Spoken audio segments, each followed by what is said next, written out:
A paz de Cristo a todos, muito bem-vindos. Mais um vídeo aqui no canal. Vamos refletir sobre os princípios da palavra de Deus e hoje tema interessante, hein? Os 4 efeitos da escritura divinamente inspirada. Vamos procurar buscar esse conhecimento. O que é escritura? O que a Bíblia Sagrada gera em nossas vidas? Quero convidar você a abrir sua Bíblia aí, já que você está com ela, abra segunda epístola, segunda carta de Paulo a Timóteo, capítulo de número 3 e o versículo de número 16. Já deixei aqui aberto aqui no meu computador para ler juntamente com você. Não se esqueça, inscreva-se no canal, coloque aqui a sua dúvida, o seu comentário, se você concorda ou discorda daquilo que estamos falando. Isso é importante para o proveito do nosso ensino, do nosso conhecimento. Eu aprendo com vocês e vocês, juntamente conosco, se esforçam para trazer alguma lucidez, algum entendimento, alguma compreensão às Sagradas Escrituras. Vamos lá então, também ative aí o sininho, as notificações, para você não perder nenhum de nossos vídeos. Vamos lá. 2 Timóteo, capítulo 2, versículo 3 diz: toda a escritura divinamente inspirada é, é proveitosa para, Deixa eu avançar um pouquinho mais. Primeiro, introdução, vamos aqui refletir. Toda a escritura divinamente inspirada, segundo o consenso doutrinário, a Bíblia Sagrada é a escritura divinamente inspirada. Você sabe que o termo Bíblia vem do grego biblos, que significa livros, conjunto de livros. Daí a palavra biblioteca, por exemplo. Então, na Bíblia Sagrada, são vários livros que formam um só. 66 livros no total. A Bíblia cristã, protestante, evangélica, ela tem 66 livros. 39 no Antigo Testamento e 27 no Novo Testamento. Então, essa escritura divinamente inspirada. Por que isso é importante? Porque tem pessoas que acreditam que uma parte da Bíblia é correta e a outra parte é errada. Para nós cristãos, não. Toda ela é inspirada por Deus, por isso que é divinamente inspirada.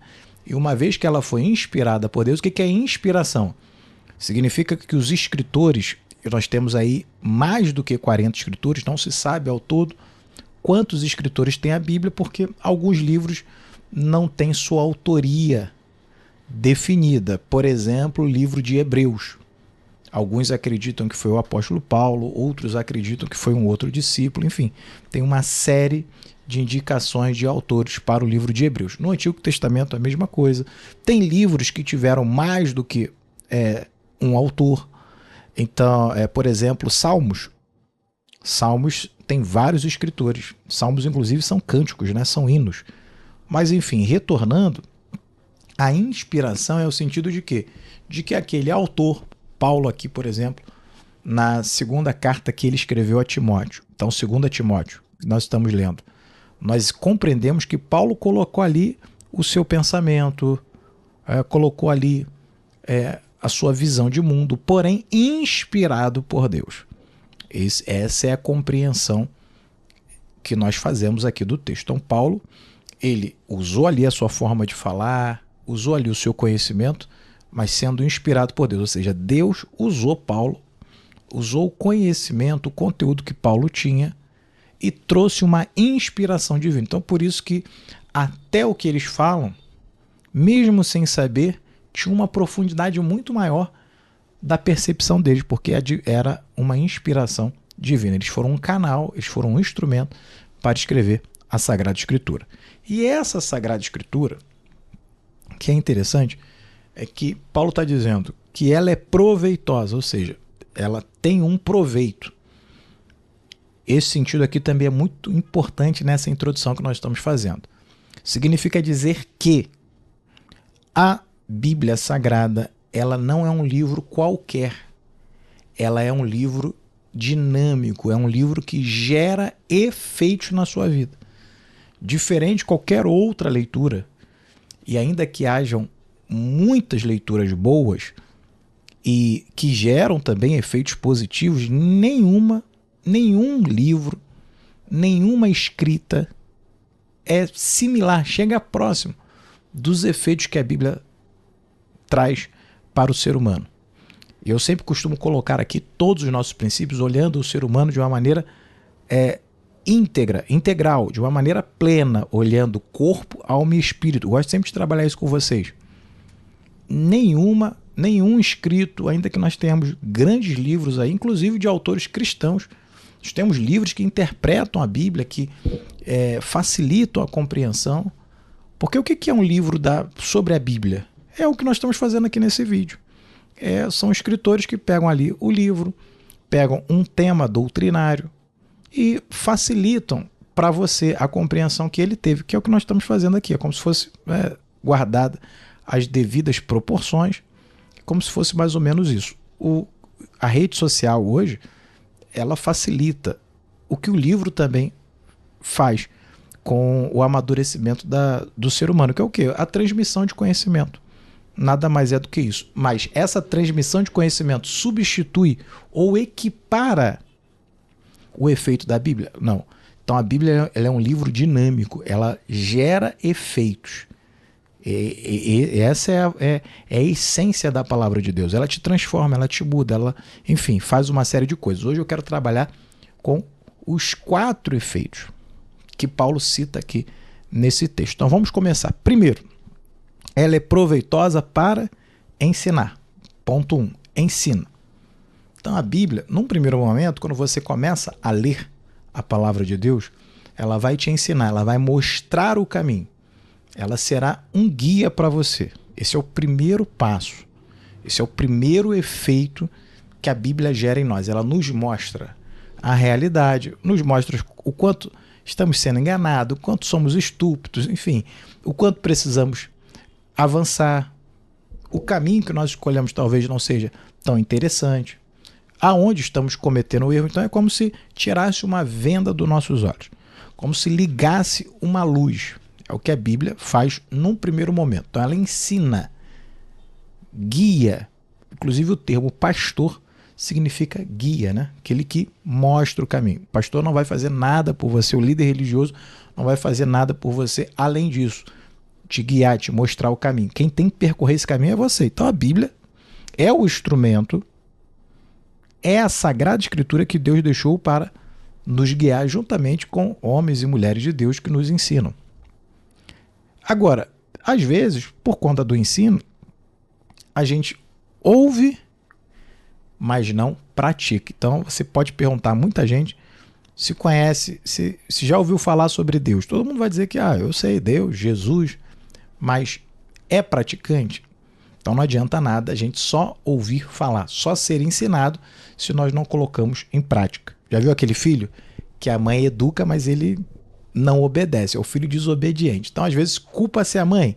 Não, tem que se culpar o filho ou o pai, enfim. Então aqui é a mesma coisa. A palavra de Deus, primeira atitude dela, primeiro efeito dela é nos ensinar. O segundo, redarguir.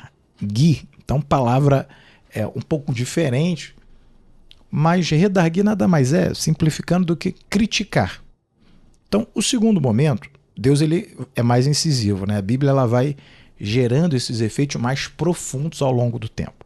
O primeiro efeito, ele está na base de cima, mais superficial. Te ensina, te mostra. E até ali tudo bem, né? Você até fica alegre, feliz. Puxa, como a Bíblia é bonita, como a palavra de Deus é linda, que coisa maravilhosa. Mas se você não avança, ou mesmo avançando, a palavra de Deus, e principalmente quando você começa a estudá-la, começa a dissecá-la, começa a se alimentar da Sagrada Escritura, ela vai começar a te redarguir, vai começar a te criticar. Mas não é uma crítica com o efeito de te destruir, te deixar para baixo, não. Você vai começar a ver os seus defeitos, como se um espelho fosse colocado diante de você. E qual é o objetivo disso? De corrigir, de melhorar. Deus nunca vai nos ensinar para que a gente sofra, ao contrário. nós já estamos sofrendo sem Deus. Jesus ele veio salvar o mundo. Jesus Cristo nos ensina nos evangelhos que ele veio resgatar, veio salvar o que se havia perdido. Gente, só é salvo quem está precisando de um socorro. A palavra salvo significa tirar aquele, como se você estivesse tirando a pessoa ali. Tem muito a ver com o sentido do náufrago, né? Pessoa que está naufragando ali, está morrendo afogado, e vai lá o corpo de bombeiros, o capitão de um navio, alguém vai lá e puxa ele, salvou aquela pessoa. Então só precisa de salvação quem está perdido, quem está em apuros. E assim somos nós, a humanidade precisa de um salvador. Então Deus não vem apontar os seus erros para cutucar a sua ferida. Não, ele vem te mostrar, olha, sabe o que você está assim? Sabe o que você está sofrendo? Você está em angústia, está deprimido, está desesperado. Esse é o problema, vamos corrigir isso? Então, esse é o segundo momento. A Bíblia, conforme você vai lendo a palavra, você vai começar. Há uma crítica aqui. Seus defeitos, suas falhas, o problema começa a se mostrar. Então, o Senhor ensina, no primeiro momento, o caminho adequado, e no segundo momento ele vai nos tratando. Esse é o sentido melhor de redarguir. Tratamento de feridas. Então começa a se colocar o remédio. Dói no início? Claro. Quando você vê o estado, quanto mais você se apega a Deus, mais você vê o estado deplorável que você vivia antes dele. Então isso incomoda. E é para incomodar mesmo, até para que você não caia de volta, né, nos mesmos atos pecaminosos. Num terceiro momento, são 4 passos. Tá? Num quarto passo, no terceiro passo, uma vez que você vai se aprofundando, você vai lendo, você vai aprendendo, você vai recebendo o esclarecimento, agora o terceiro passo é corrigir. Então vamos recapitular. Toda a escritura divinamente inspirada é proveitosa para 1. Ensinar, 2. Redarguir, que eu falei que é a crítica, mostrar o erro, 3. Corrigir. Agora, Deus então vai te ajudar, ele vai te consertar. Imagine, né? Você está ali treinando, fazendo o exercício físico errado. Você tem um personal, você tem o professor. O que ele faz? Ele corrige a sua postura para que você faça aquele exercício adequadamente. A Bíblia mandou você caminhar. Deus falou, olha, segue na direção, avante, e você começa a caminhar. Mas imagine que você está caminhando para o lado errado. O que Deus faz? Não, meu filho, aqui, ó, te direciona. Não é? Você está caminhando, ok, mas não é para cá, é para cá. Então, o Senhor também ele faz isso conosco. Então, ele vai te corrigir. Nesse terceiro momento, agora ele já te ensinou, já te mostrou o caminho, já te criticou, olha, talvez você não esteja fazendo aquilo que eu mandei, ou o problema aqui seu é esse. E agora, no terceiro momento, ele vai realmente intervir. Ele vai entrar com a providência, ele vai corrigir você. É algo mais de toque. Deus vai te tocar, Deus vai, não estou falando tocar para te bater, para te amaldiçoar, nada disso, mas o Senhor agora ele vai começar a interagir diretamente com você. Então esse é um terceiro estágio mais profundo do que os outros dois, e conforme você vai avançando, isso vai acontecendo. A providência divina que nós falamos é o quê? É o ato de Deus intervir. Não quer dizer que Deus vai intervir em tudo, que você precisa desse processo de crescimento, de amadurecimento, de responsabilidade. Mas também você não está sozinho. Deus ele vai agir em momentos determinados. Então esse é o principal ponto aqui. Quando você chega nesse terceiro estágio, em que você está meditando, está se alimentando da palavra de Deus, as correções virão. Então correção não é castigo. Né? Às vezes a pessoa fala correção, lembra do pai, né? Batendo no filho, da mãe batendo no filho. Vou te corrigir. Isso é um tipo de correção que a gente vai ver mais na frente. É o quarto ponto. Mas aqui a correção não, é dele pegar você e te endireitar, te colocar da forma adequada. Então o Senhor vai começar a agir na sua vida ali, mostrando, tirando pessoas, colocando situações, enfim, a providência divina. Jesus, os nomes de Cristo, e a palavra Cristo, por exemplo, significa ungido, aquele que foi capacitado para fazer alguma coisa, mas o termo aqui principal, um dos nomes do Senhor, é Emanuel. que significa Emanuel? Uma tradução mais popular. Deus conosco. Então, por que é Deus conosco? Porque o próprio Deus, né, na pessoa do seu Filho, ele vem à Terra para se relacionar, para corrigir o ser humano. Então, há uma intervenção direta do próprio Deus, do Filho de Deus tornando-se homem. Então, isso é uma intervenção. Para quê? Para corrigir. Então, esse é o terceiro ponto. Quando você estiver nessa terceira fase, a palavra de Deus ela vai começar a interagir. O reino de Deus vai começar a entrar, intervir diretamente na sua vida. E quarto, para a gente encerrar aqui, instruir em justiça. Então vamos lá. Toda escritura divinamente inspirada é proveitosa para ensinar. 1. 2. Redarguir, que é criticar. 3. Corrigir. E agora o quarto. Instruir em justiça. A palavra, e aí eu preciso pegar o original dessa palavra, tá? Que do grego é paedia, que se escreve paideia, paideia, mas se fala paedia, paedia, que significa o quê? Paedia é a educação infantil. O que é educação infantil?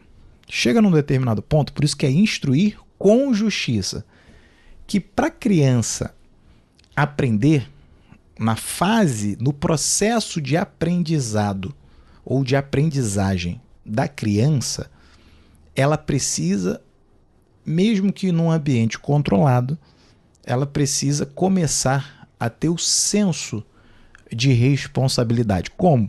Às vezes o pai vai falar assim para a criança, não faz isso, não coloca a mão ali, não coloca a mão ali. Aí, às vezes o pai não está olhando, a mãe não está olhando, não coloca a mão na tomada. Ele coloca a mão na tomada e toma um choque. Isso é uma forma de... Claro que ninguém vai deixar a criança fazer isso, mas só para você entender, nesse exemplo, que é instrução com justiça. Ou seja, eu ensino o caminho para você e se você errar, eu permito que haja consequências. Então, a instrução com justiça, nesse quarto ponto, aqui, agora você já está preparado para assumir a sua responsabilidade. Então, Deus te ensinou o caminho, Deus te mostrou, através da sua palavra, aonde estão as suas falhas. Deus interviu, esteve diretamente com você nos seus problemas, nas suas dificuldades. Agora o Senhor vai soltar você. Agora você já está pronto.